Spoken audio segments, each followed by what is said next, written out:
You just said that you were in Germany on an animal farm, but like a specific animal An healing? animal therapy farm. Okay, so is it therapy for the Children. animals or therapy for you? No, for children.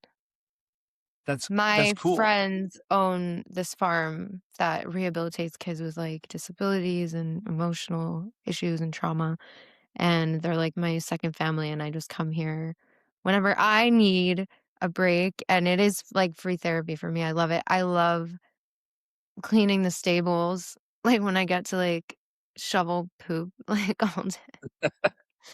It's, like, my favorite thing ever. I love it What so much. what kind of animals? There's horses, sheep, pigs, alpacas, chickens, dogs. That's pretty much it.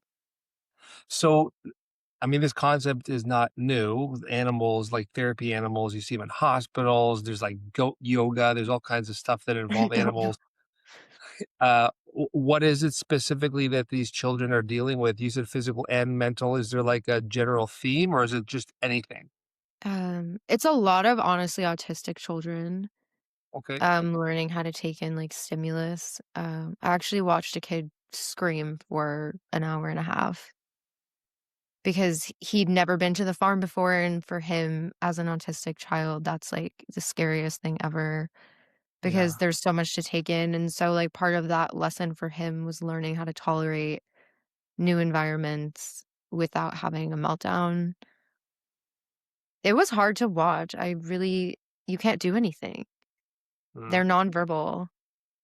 Um, so I was impressed that he could just keep going like that, honestly. He, like, took a water break, calmed down, like, refreshed his vocal cords and stuff. It was so funny. And then started screaming again. Yeah. Oh, he was putting on a show, I swear to God. Like, I felt bad for him in the beginning because, like, he was probably confused, and they said he thought he was going home because the routine is normally when they get in the van at that time, they go home. But Mm. at a certain point, he was just having fun, I'm sure. It's funny because there's almost like a parody with like art and music in there where sometimes you just need to like yell and scream and punch something and then get it out to have that release. And then once you do, there's a calm, a peace, and then you can deal with whatever's in front of you. Totally. It's not it sounds like that a lot of your music, if not all of it, is similar where yes, artists are like creating stuff as almost a form of self-soothing or therapy, getting something out. But with you, it feels like extra heavy that you're putting all of yourself into your music. Is Yeah. this is your music your Animal Farm? Yeah, I would say I always try and articulate it because I think people don't understand why I'm so attached to my lyrics, but it's like, it comes from the moment I feel something. I'm not like, "Let's write a song about this." I, like, actually immediately feel something and I'll write it. So it comes out before I even have a chance to process the feeling, Mm, which is cool because I get to look at it and be like, "Is that really how I feel?" And, like, evaluate how real that feeling is in general or just in that moment of, like, overwhelm. But, yeah, my most recent single, "Dying Fire," I was crying when I wrote it. Like, that was not great. mhm. I know that artists will like catch lightning, catch a feeling. I mean, I'm of the opinion that when that happens, that's us tapping into the universe or the universe tapping into us and sending something very immediate. And even myself with my relationship or my kids, oftentimes I'll identify something before the person even realizes, why they're having an outburst, Yeah, yeah. which I'm guilty of too. Um, but it's just crazy how those things can happen, and then you can build an entire art or song or album around that, and then literally use that process as the healing or as the identifying of what you were feeling. Yeah, and also, like, the funny thing is my friends know my life in vivid detail. So when I'll just be like, "I just wrote this," and, like, the day before the situation happened, they're, like, laughing because 'cause they're just like, "How did you turn around and just do that and transmute it Mm, like that. I have so many friends that ask me that, and I don't know how to answer it. It's just what it is for me. Sometimes I don't even think it's art. I think I'm capable of turning it into art, but I think regardless of what I do with my life, I would be writing lyrics or some sort mm. of prose just to I like mean, survive. some would argue that true art is just about capturing exactly how you feel, your emotions, your feelings in that moment. You know, like if someone Yeah. says, "How do you know when the painting's done?" I don't know. I just feel like it's done. You obviously feel the same way with your music. Yeah. Um, why don't we talk a bit about kind of like what got you here? Because there's so much amazing stuff with your lyrics and with your music that I want to come back to, but I want to paint like a broader picture of who this woman is in Germany that is from New York. Are In you the worst based in New lighting in the York? world. You're Like, I good, you're don't good. know. There's nothing I can do about this. Sorry, you were asking? I was just Mm, saying you're based in New York. Are you from there yes. originally? Did you grow up there? Yeah, I was born in New York and then moved to LA when I was 7 and then moved back when I was 16 and then I moved back when I was 19 to LA and then moved back to New York when I was 22, so, like, bicoastal, but yes, I was born in New York. Cool. Yeah. Tell me a little bit about, your home life, your family life, and then ultimately what led you to discover music? Like how did you become a creative? How did you at one point say, "You know what? This is what needs to come out." Um, no one in my family is a musician or singer or artist in, like, the sense of existing in the world as an artist. Um my mom always loves to tell me that my favorite toys were, like, musical or that my favorite, like, baby class was music class. Like, it's not something that, like, anyone kind of put in front of me. I think that I just always loved music. Mhm. Um, and I think that I had a very interesting relationship with my mother growing up, and I had to learn how to articulate my needs, I think, in a way other children probably didn't have to because she wasn't as attuned as, like, I think a mother should be, and I made a video with her, where we're, like, screaming at each other, like, it was just anyways, I don't wanna, like, I saw that. rat on my mom, it's literally her birthday.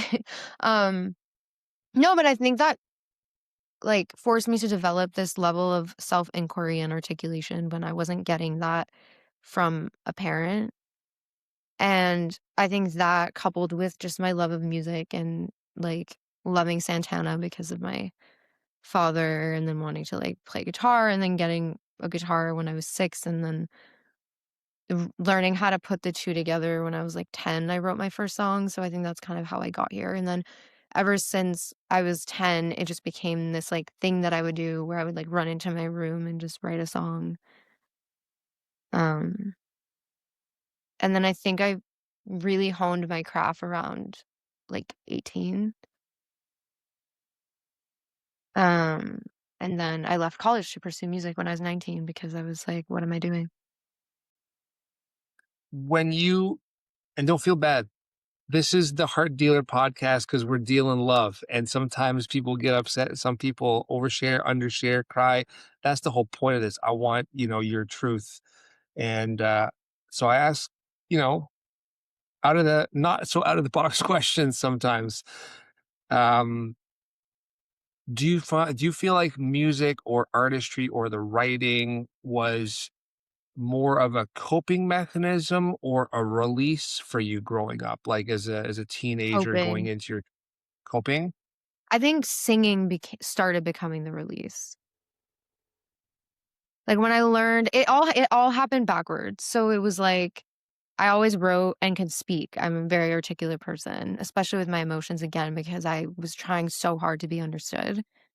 Mm, Um, so I learned to like, some people go internal, I went external. Then I learned how to yeah. play guitar. Then I could write because I was 10, and then I put them together. So it was like I always write to cope and then I'll, like, sing to release it because that's how I share it. Like, I think melody is more of a release for me than the lyrics themselves, if that makes sense. Yeah, Um, absolutely. because that's when it becomes something tangible, in my opinion, for Mhm. people to experience. Like, of course, I can read you lyrics, but, like, they're not gonna hit the same as you hearing me sing them with, like, certain inflections or notes or whatever. So that's how I experience it. Like, I'll always write a song, and the second I sit down by a piano or pick up my guitar, that's when it becomes cathartic because it's, like, out of me. Mhm. That makes perfect sense. It's almost like having a discussion with yourself, identifying certain things, and then going into therapy to discuss those ideas with someone else Mhm. is similar in terms to that two-step process of writing and then communicating or expressing. Yeah, I feel Makes grateful. perfect. I feel, Sorry, like, go ahead. really grateful, like, that I get to do this. It's so cool, and I think it's this weird I'm trying to think how to articulate this. Like, whenever someone DMs me like, "Oh, your lyrics really made me feel seen," like, I feel seen because, like, I'm not writing them thinking anybody feels that way. I write it because I feel alone in that feeling, and then for someone to be like, "I don't feel alone," I'm like, "Oh, I don't feel alone." So I think it's cool to be that for someone else and also be able to, like, connect to someone through that kind of isolation. Yeah, I love that. I was actually ruminating on a thought over the last couple weeks. I'm 45, 46 now, sorry, and, I wasted a lot of time in university smoking weed and goofing around and going to the gym and not taking school seriously. So and I say wasted time because I believe I'm on my own path and my own journey, and it is what it is. I'm not gonna sit here and dwell on the past, but because of that, I, like, double, tripled, quadrupled down on what I was doing daily, on how I was spending my time to maximize my time on this planet and to do the most Mhm. I can with my life, and I've always compared myself or I've looked to other people that have done exceptional things in their life, um a lot of these young artists that I love and respect, admire, Tupac, Kurt Cobain, they died so young and they changed the world so young. And I know that I'm not supposed to compare myself to other people and I'm supposed to be on my journey. And much like a racer, you don't race other people, you race the clock. But I Mhm. start to think like, does it all just come down to knowing thyself, like having gone through heavier shit at a younger age, which makes you then start Mhm. to have these breakthroughs and self awarenesses that lead to growth and development and expansion. Because I didn't have any like hardships throughout my youth. It wasn't until my 30s, 40s that all of a sudden life hit me. And then I started to really expand and level up. It sounds like you had a lot of those hardships much younger, which is why you're so Oh. eloquent already. Yeah, and I think when you are somebody that moves through trauma as experience, you, like, don't think of yourself as a trauma survivor, but yeah, a lot of shit has happened to me. I can't sometimes I have these moments where I'm like, "How am I, like, here?"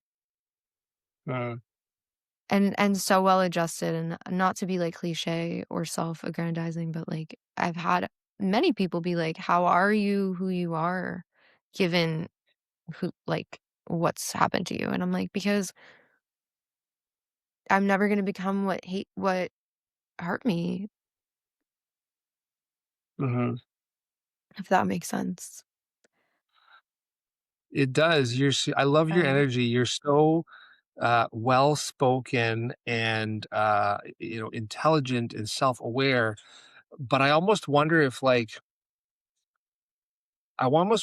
age allows us to reflect or heal differently, and yes. it's not trauma, like because we can all experience traumas at different ages and whatnot, but I feel almost like as you get older, you are more equipped emotionally to deal with the traumas. I could be Yep. totally off. What do you No, think? no, I think you're right. I think that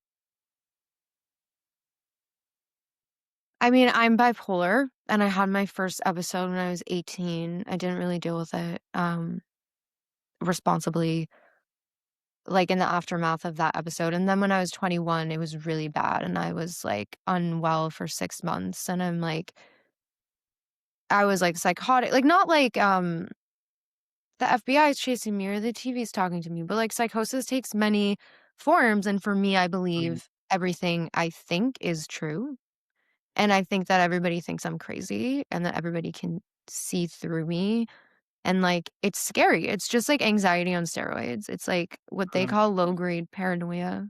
I'm not on the crazier side of the spectrum, but it's scary for me, and that was the most traumatizing thing I think I've ever been through in my life, because I was so used to, like, being in that mercurial state that I thought, that's who I was when I finally realized they were just symptoms, like, it caused this whole identity crisis that I had, and then I also was passively living with it until earlier last year when I had another episode. So, like, they kind of happen every 4 years, I guess I'm learning. I'm, like, young, so you learn your cycles.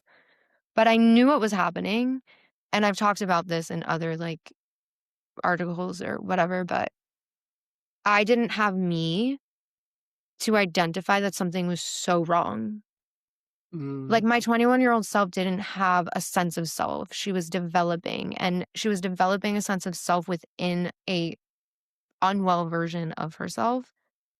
mhm. And so I think to your point, because I knew myself and I was 25, I was able to move through that episode in a way less destructive, more mature, self-contained way. Whereas when I was 21, I didn't really know what was happening. And it was just so, like, public. I don't know. I had like, it Uh-huh. was interesting. And then when I came out of that episode, like, I started to be able to heal and forgive, like, my 21-year-old self, because, like, genuinely, like, what was I supposed to do at that age? I didn't know who I was. And, like, it's just so crazy because it was, like, horrifying to have another episode, but it also, like, eradicated the trauma of when I was 21. Just by being Yeah. able to finally understand what was actually happening and how it wasn't my fault.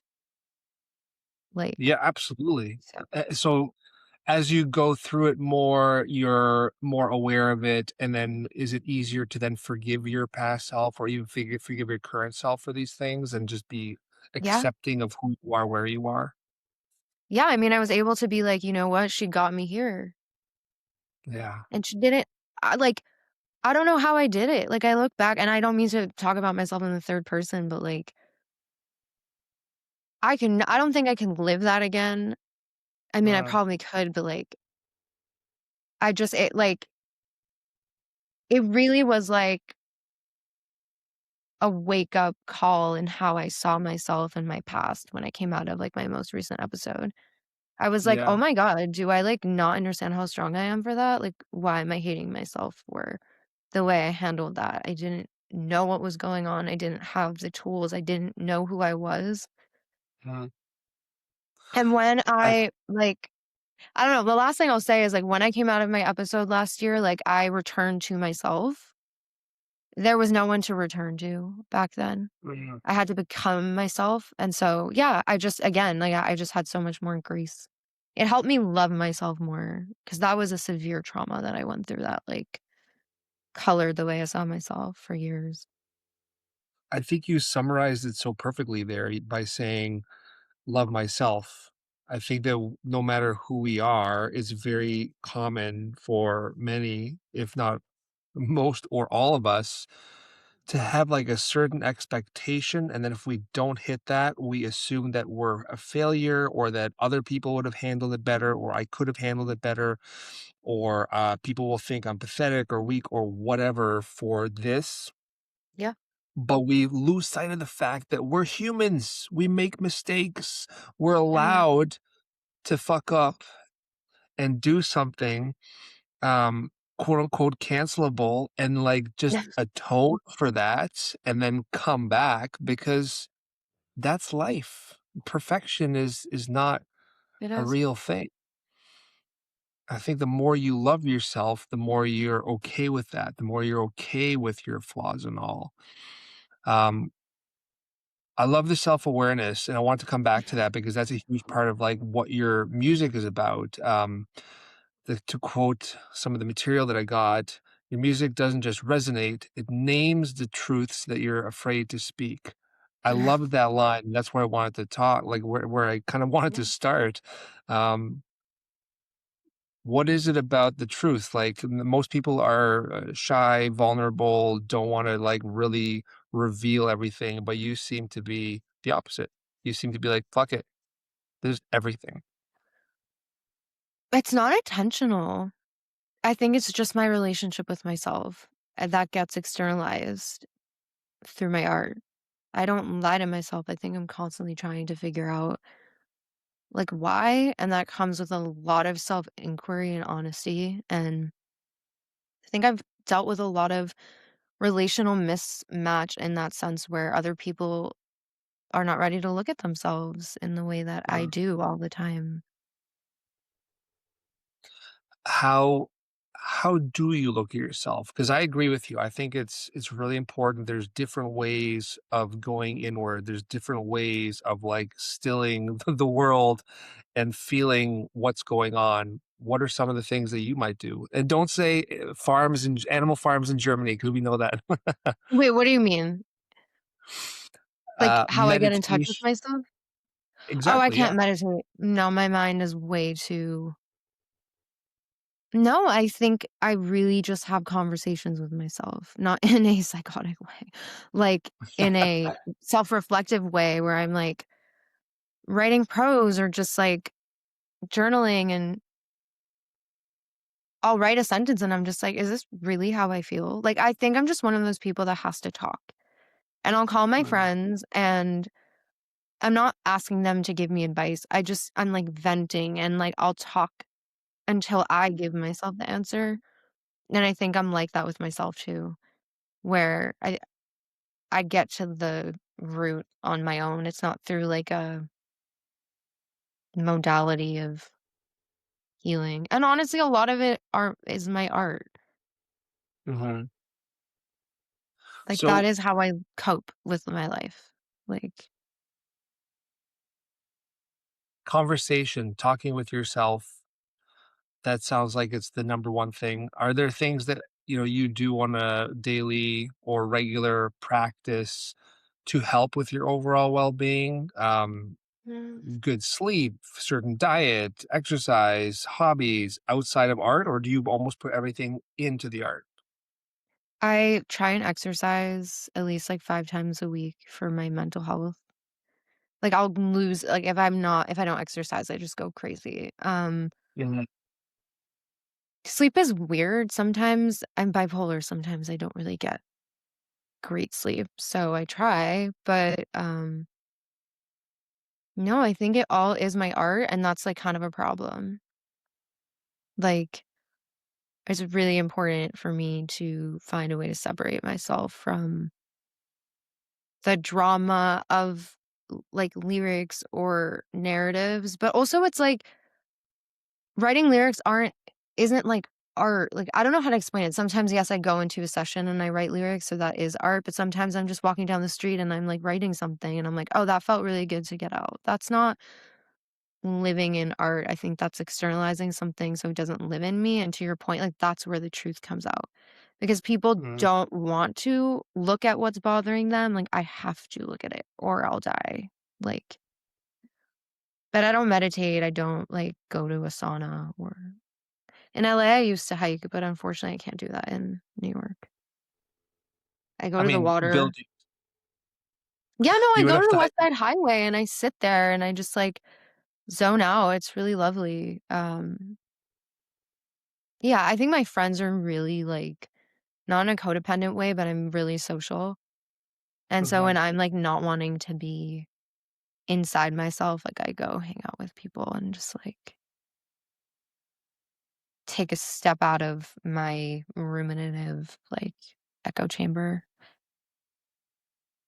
It sounds like the person and the artist with you are so interconnected, that they're almost Yes. completely inseparable. With a lot of artists that I've spoken with, it's two spirits and they overlap, and that's also okay. But it sounds like with you, it's almost this fusion of the beings, and you can't have one with the other, without the other. There is no way to Yeah. separate. Also okay. Um, why I know why for you it's so important to speak your truths. Why do you think in general it's so important to speak truth? Like, and what could other people be doing to get more in line with their truths? I don't think that you grow unless you're willing to look at yourself. And that makes me sad for other people because I see their potential and you can't really move if you don't address like the reality that you're living in that's like holding you back. I think Mhm. also truth is liberating. Avoidance takes so much effort. Like I feel like people think avoidant people are just like happy and carefree. Like no, every day it takes effort for them to avoid. Like I've had avoidant moments in my life and I think that it's not worth being afraid of confronting something by keeping yourself small. Mhm. I just I Go don't know how ahead. else We to have a say it. I just think no, I just don't know how else to say it without sounding like I'm saying, like, I'm better than other people because 'cause I'm not. I'm just different, but, like, it's really hard for me to watch people lie to themselves. When I walk around with clarity or I seek clarity and I try and understand my behavior, why I'm doing certain things, like, that's just an everyday way that I live my life, and I understand that that's hard for people, but, like, why aren't you being honest with yourself? And then, like, I'm around it and I feel gaslit because 'cause I'm like, "No," like you were saying, like, you see what's going on with people before they do. And some people don't even wanna hear what you're seeing because they don't wanna see it themselves, and I think this is off topic-ish, but to relate it back to music, that's where people get to decide if they see themselves in something or not. And that's how my truth reaches people. Yeah, that makes sense.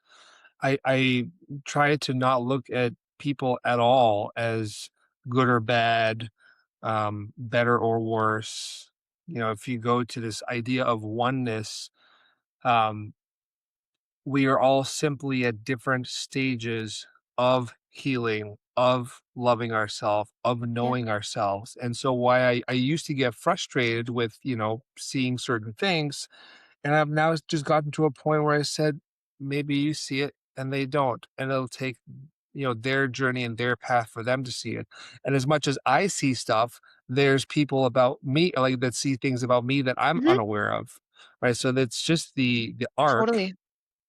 And I think that's what a lot of these tools and conversations for me are about now is giving people the ability to speed up that healing, giving people the ability to get into themselves and become aware and start to augment themselves spiritually faster.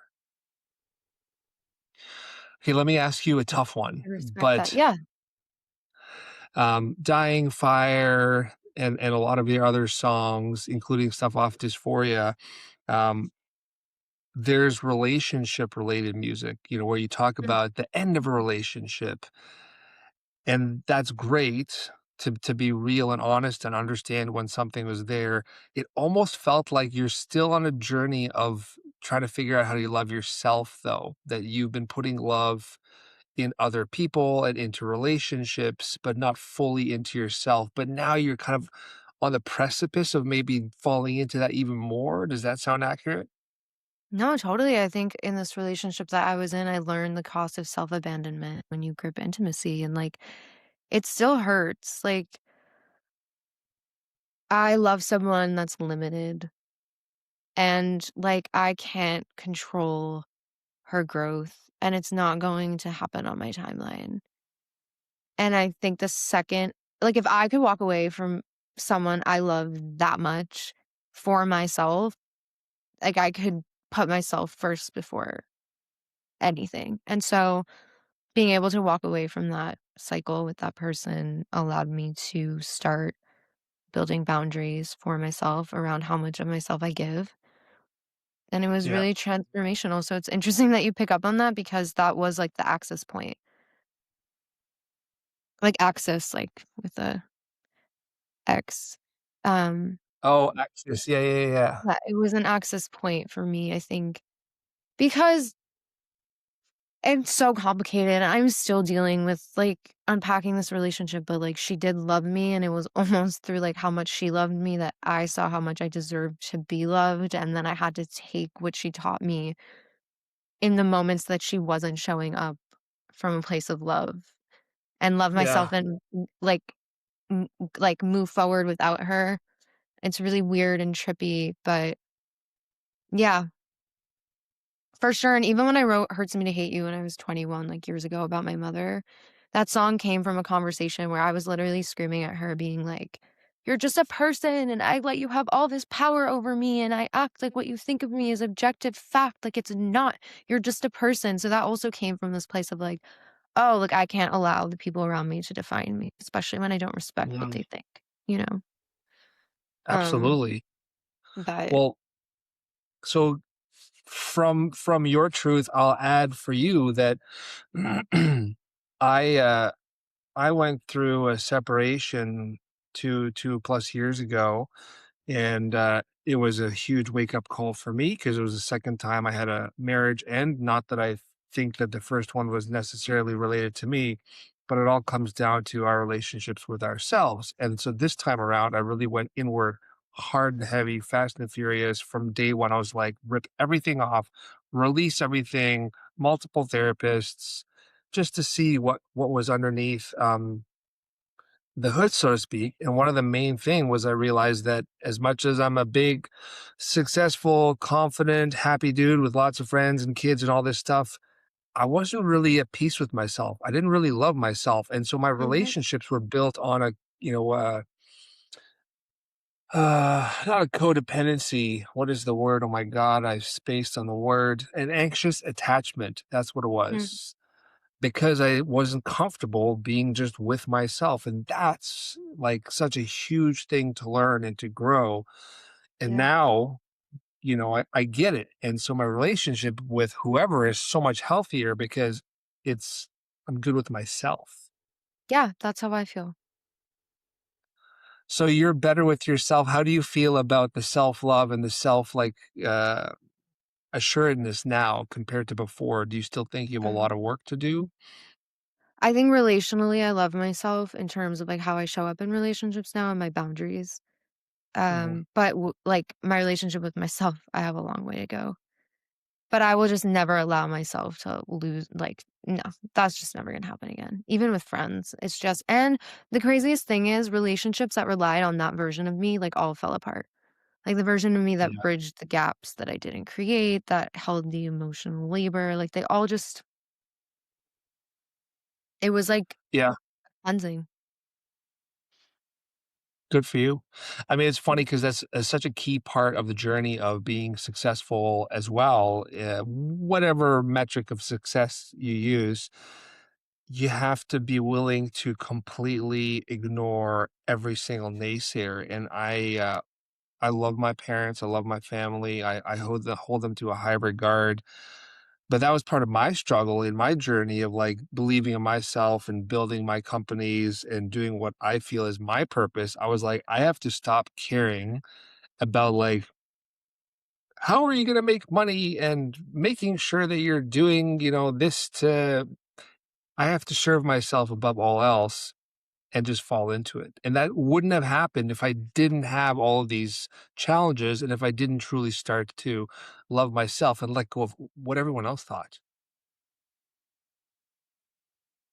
and I agree, and that's, like, one You, of the uh hardest things to do. so one of the other things, specific to your music and specific to that song "Dying Fire" that I thought was really beautiful that I love is, this acceptance of impermanence, that they say love is fleeting, but Yeah. life is fleeting, right? I love that. Yes. Oh my god. I wrote this, it was after I wrote that song, I remember writing this prose and it was like, "Quiet love is, like, permanent in its impermanence," or something. Mhm. That, like, the experience itself becomes permanent in how not permanent it is, and I don't know how else to explain it, but, like, that's what this relationship was, so it's so cool you picked up on that. Well, I have, a Japanese Enzo and then the letters for Wabi Sabi here, and Wabi Sabi, it's about the impermanence. The Japanese do a really good job of loving life in the moment for what it is and not getting fixated on, like, trying to keep that thing forever. This love with her was constant in its impermanence. Mm. So what I was showing you was just the Japanese characters for wabi sabi, which is just basically the same principle as accepting the impermanence. They also have this really cool thing where I forget the name of it now, but like you'll shatter a teacup and then they put it back together with this gold glue or gold blonde bonding. It's supposed to Yeah. symbolize Yeah, the yeah, imperfection, and the beauty is in the imperfection. It's such a crazy concept, like, because we as people who love art and love music will be like, "Oh, nostalgic for that first album, and I wish they could all sound the same." But that's the point, is that they can't and they shouldn't. It should constantly be changing, evolving, growing. You can't get stuck on that one thing. no, and I'm dealing with that with the mixing of my album, so killed me. Uh, you have a comment that, with Dysphoria, the album, that it was a fearless plunge into the contradictions of mental illness. What do you mean by, Mhm. like, the contradictions of mental illness? I think I meant how you perceive yourself in moments of struggle versus what's actually happening. So Mhm, I had moments of, like, a lot of reproach as clarity and the moments of just complete disconnection from reality, and I write about both of those in my project. Like, I'm writing about the experience of being disassociated in standby, and then in nobody's fault in my own, I'm talking about how, like, I need to accept accountability, and then, like, chronic apathy is about my grief. Like, I just think, like, they were all different puzzle pieces of, like, things that I was experiencing, mhm. from different angles. You have, an Instagram post, one of your pin posts, and the caption, like, on the post is, "We should all sit with our feelings." Yeah. When did you, like, go from this young girl who was, like, trying to communicate with parent or with a mom and writing things to sharing music to realizing, "Okay, all this stuff that I'm feeling and that I'm writing and sharing is the stuff that I need to communicate with or sorry, communicate outwards." I don't know. I think I just wanted to be heard, and I was like, "How can I be heard?" By making music. Mm, Because people it's just cool. People come to a show and they wanna hear what you have to say, but it's not like you're giving a TED Talk. right. You're singing. It's just a way to be heard that doesn't require the other person to essentially really participate in the conversation. How does it feel for you when you have Exactly. Oh, of course it does. How does it make you feel when you have people at your show listening to your music, like, taking your lyrics in, and then having those moments of realization, having those It's epiphanies? so cool.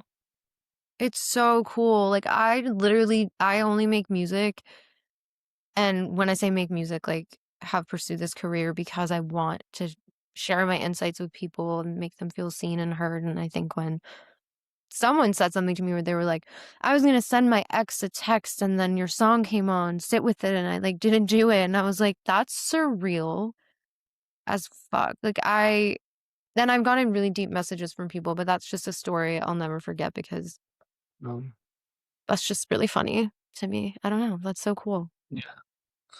I mean, it's a beautiful thing. We have a habit of being impulsive, right? And taking that step to think before we do something, that microsecond sometimes can change everything.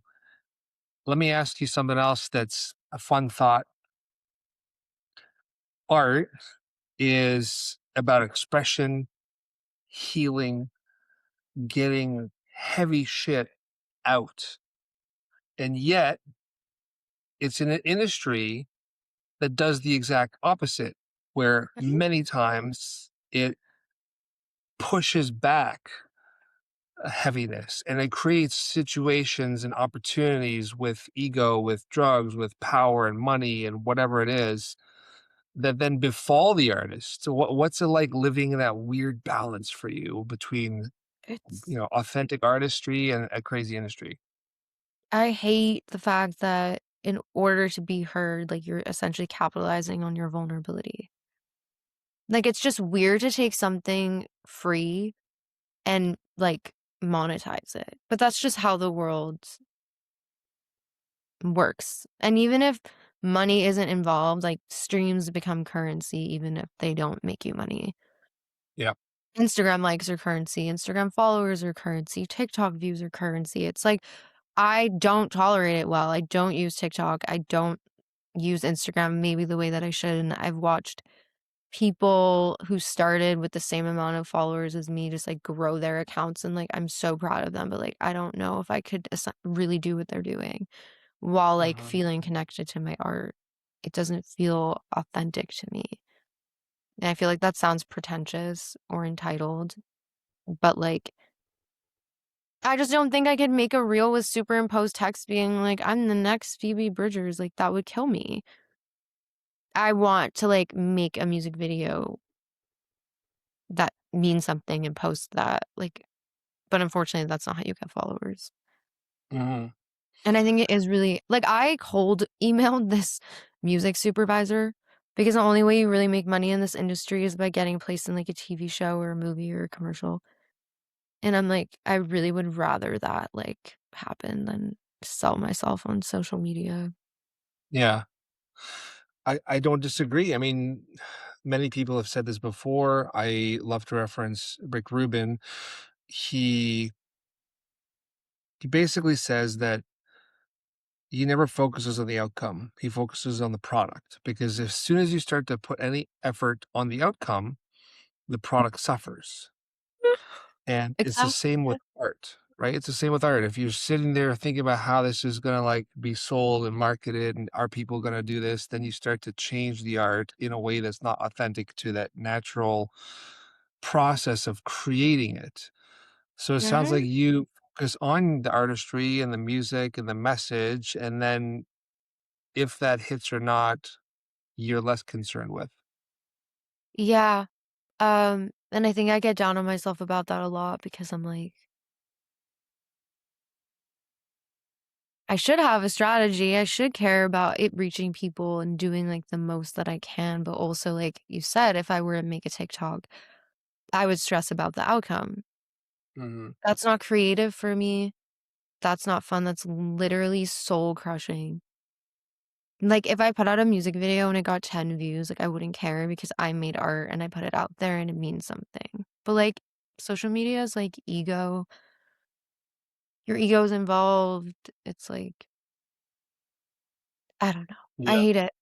I don't have the answer. I don't even know. I have to, like, talk about this in therapy because, like, if I want my music to be heard, I have to just suck it up. But, like, even that in it of itself is sad.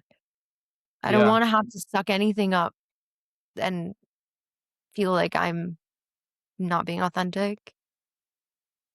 I think you can do both because I think that we have to figure out how we keep artistry and business separate in their creative spaces, but then overlap them when it comes to taking the business and applying it to the art. I don't think we should create art for business, and I don't think we should have just business alone. They have to work together. But Yeah. the artist, like the product, always needs to come first. And how I have started to think about it with even just this podcast is it's not ego, but you have to bring it back to the I in the sense that I've had 75, 77, I think, thanks to you, of these incredible conversations. And whether they get one view or 1 million views, none of that matters because this conversation is for me and it's for you. I love that. S- I don't care how it does because I'm growing and I'm improving, and this is what I need to do, just like you need to create your music. Yeah. No, I think that's beautiful. Sorry, my mom is calling me and it's her birthday. Do you mind if I just text her that I'm Of course, coming of over? course. Family first. We can wrap up soon too, don't worry. She's in New York, it's fine. My mom is my biggest fan despite her shortcomings. Isn't that a funny thing too, how we can have these, like, strained or tedious relationships with our loved ones, and yet they still show up in their own way? I It's such a think crazy concept. I give my mom so much credit for that. I even when I texted her birthday message today, I was like, "Thank you for being the reason I believe people can change." And she's always like, "Thank you for not giving up on me." But it's true. I've watched her try and like be what I need. Like it's so beautiful because she's somebody that she's older. She just turned 66. Yeah, 66. Um She's stuck in her ways. She really was not a great mother, and she grew up with a lot of trauma, but, like, she did so much work on herself. She's, like, a different person, and I'm like, how many people can really do that? And even though she was a source of so much pain for me and, like, our past continues to color my relationship with myself, like, I have so much respect for who she is now, almost like it's healed our relationship just by her showing up differently. Like, that means more to me than, like, any apology she could ever give. So, yeah, I think it is so beautiful, and if you've experienced this when someone you love, despite their shortcomings, tries to show up for you, like, that's beautiful. No. Um, and I'll accept that any day instead of being angry, you know? Yeah. It's the change only happens with the challenge, right? So in the hard time, in the pressure, that's when the change happens. We're in this weird point in civilization where, whether by design or accident or both, there are so many distractions from the entertainment industry, right? Sports, live music, movies, TV shows, Netflix, social media. There's just so many distractions, and all of it takes us away from being able to spend 10 minutes to just go inward, Mhm. to actually see how we feel and what we're thinking, and then start to pull at those strings and say, okay, maybe there's an underlying issue, maybe there's an underlying trauma, maybe if I just do this, this, this, I'll feel better. And then ironically, what happens individually and collectively is that as we get better, we connect more, we feel better, we produce more, we create more. So good for your mom and good for you, because that's what I think we need to do globally going forward, is just do what you said. Just sit there, feel it, and then express it and talk about it, because you'll realize really quickly, to use your words, you're not the only one that feels like that. No. I think and I've told my friend this because I have a lot of intellectual, articulate friends, and so I think sometimes we think we're alone in a feeling, but it's not. It's just we're able to put words to something that everybody feels. Mhm. So, That's that problem. Like, we care too much about what other people think. Like, oh, yeah. if I say this, are they gonna think that I'm, weird or crazy or a little too esoteric? Who cares? This is how you Yeah. feel. This is what you're thinking. Just share it, and someone will very quickly tell you uh, their opinion back at you. No, but that's my point, and I say this about art, especially about other artists that I listen to, like, the more vulnerable you are in your music, the more people see it as an extension of themselves. Someone's Mm, heartbroken and they find a song that they cry to, which I've done. that's not about the artist who wrote it. Now this is about me. And there's a Mm. freedom that comes with that because I'm not afraid to, like, be raw because I know what that does for someone else. It's funny is you just, I'm not gonna ask the question, but you just said something that I was gonna bring up. Your song titles, one of them is Mirror. Yeah, that was a Um, crazy day we wrote that. okay, so don't say authentic or authenticity because you are extremely raw, vulnerable, and authentic, and I really appreciate it.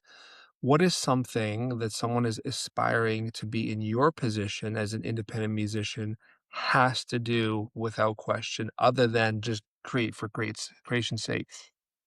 Oh my god. Limit your expectations and to really, really, really, really define what success means to you. Because if you have this idea of success that is not attainable in this way that is going to fall short of your expectations, you will become depressed. Like, truly, you will. You really and I then that goes back to what I said where it was like, someone commented on my music video for Temporary Tragedy, like, "My teacher's dying of cancer, and this song helped me." That song doesn't even have 10,000 streams, but that comment matters more to me than a number ever could. Like, I reached one person. So, I think that's what I would tell someone. I am really appreciative of your time, especially considering that it's late there, that Oh, no, it's no, mom's birthday. Uh, this has been so incredible and real and inspiring, and I feel so much more connected to your art now. So I thank you. Do me a favor and give us one last thought, one last final wisdom for listeners and viewers to take with them in their little pocket.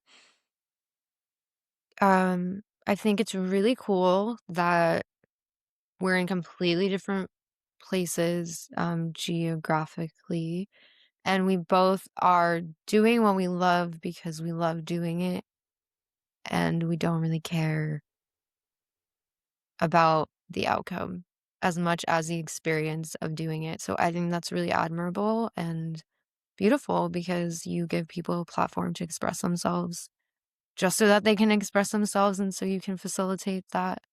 And it takes, I think, a really special person to create a safe space for artists to do that. So thank you. That's very sweet. I didn't expect it to be about me. I usually say like generic advice for the world. So thank you for doing that. Um, Uh, let me hit stop unless you want to say something else. no, I guess generically on that note, like, I think there's so much beauty in just doing something to do it. As like lame as a platitude that is, just do it.